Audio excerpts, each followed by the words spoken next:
ایک دفعہ ایک یہودی بچے نے مسجد نبوی شریف میں حضور اکرم صلی اللہ علیہ وسلم کے مبارک چہرے کو دیکھا۔ وہ حضور صلی اللہ علیہ وسلم کی زلفوں کا اسیر ہو گیا۔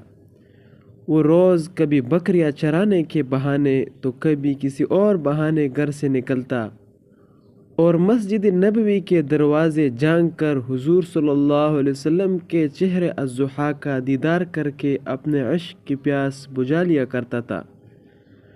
پھر یوں ہوا ایک عرصہ تک وہ حضور صلی اللہ علیہ وسلم کی زیارت نہ کر سکا اور بیمار ہو گیا، اور اس قدر بیمار ہوا کہ بستر علالت کو اپنا بچھونا بنا لیا۔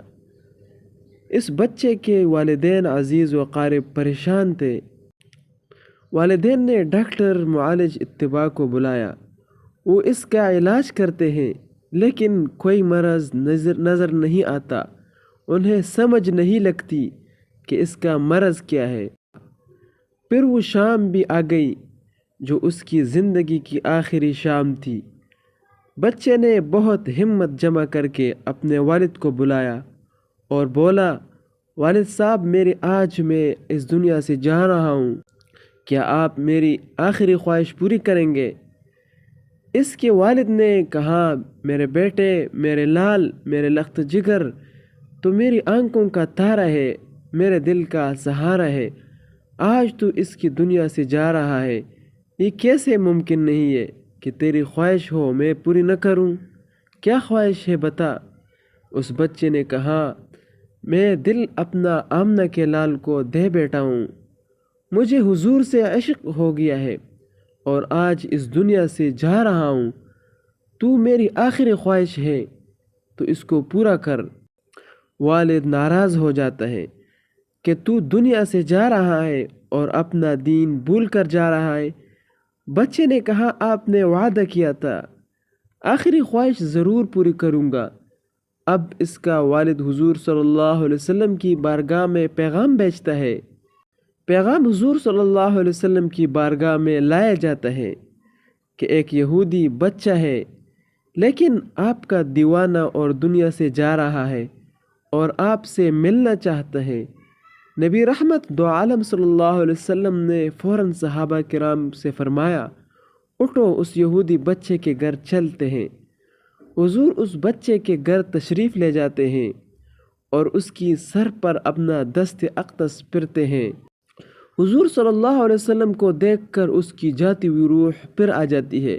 وہ بچہ حضور سے عرض کرتا ہے کہ میرے پاس کوئی نماز نہیں، کوئی روزہ نہیں، زکوٰۃ نہیں، قرآن کا قاری بھی نہیں ہوں، کیا میری نجات ممکن ہے؟ حضور نے فرمایا، ہاں تو کلمہ توحید پڑھ، میں تیری نجات کی ضمانت دیتا ہوں۔ وہ حضور صلی اللہ علیہ وسلم کی قدموں میں گرتے ہوئے کلمہ توحید پڑھتا ہے اور جان اللہ کا سپرد کرتا ہے۔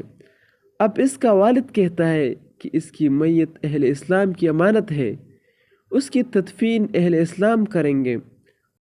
پھر حضور صلی اللہ علیہ وسلم اسے خود غسل دیتے ہیں اور اس کا جنازہ مدینہ منورہ کی گلیوں میں گھمایا جاتا ہے۔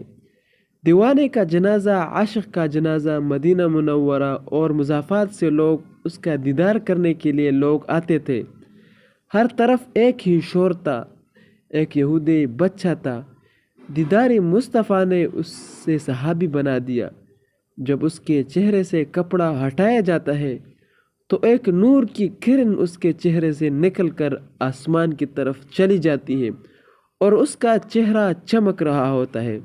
اس واقعہ سے ہمیں یہ سبق ملتا ہے کہ حضور صلی اللہ علیہ وسلم صرف مسلمانوں کے لیے رحمت نہیں بلکہ ہر چیز اور ہر مذہب سے تعلق رکھنے والوں کے لیے رحمت ہے۔